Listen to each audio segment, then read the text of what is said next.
গাজীপুরের সব মার্কেটে এখনো পুরো দমে শুরু হয়নি ঈদের কেনাকাটা, তবে কোনো কোনো মার্কেটে এখনই লেগে গেছে ঈদের আমেজ।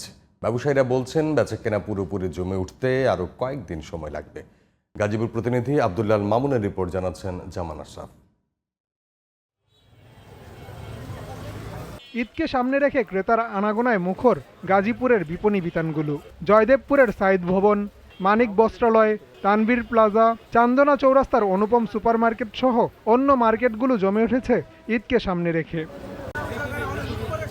চাকুরিজীবীদের এখনও বেতন না পাওয়া এবং পরিবর্তিত রাজনৈতিক প্রেক্ষাপটে উৎসব কেন্দ্রিক কেনাকাটা এবার আগের মতো নেই বলছেন বিক্রেতারা।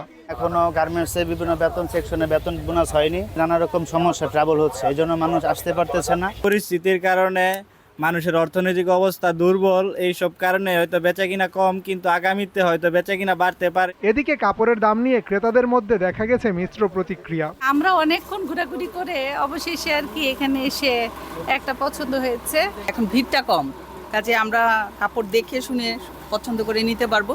মার্কেটগুলোতে ক্রেতারা যেন নিশ্চিন্তে কেনাকাটা করতে পারেন সেজন্য নিরাপত্তা ব্যবস্থা নেওয়া হয়েছে বলে জানিয়েছেন গাজীপুর সদর মেট্রো থানার ভারপ্রাপ্ত কর্মকর্তা। মার্কেটে আইন শৃঙ্খলা রক্ষার জন্য আমাদের মোবাইল টিম, পেট্রোল টিম এবং ডিবি টিম, এসবির সাদা পোশাকের পুলিশ সদস্য সহ মনিটরিং রয়েছে এবং আইন শৃঙ্খলা পরিস্থিতি স্বাভাবিক রাখার লক্ষ্যে মার্কেট কমিটির সাথে যোগাযোগ করা হচ্ছে এবং নিরাপত্তার স্বার্থে আমরা মার্কেট সহ আশপাশ এলাকার নজরদারিতে রাখা হয়েছে। ঈদ আরও কাছে আসার সাথে সাথে কেনাকাটা বৃদ্ধি পাবে বিশ্বাস ক্রেতা বিক্রেতাদের। জামান আশরাফ, জিটিভি নিউজ।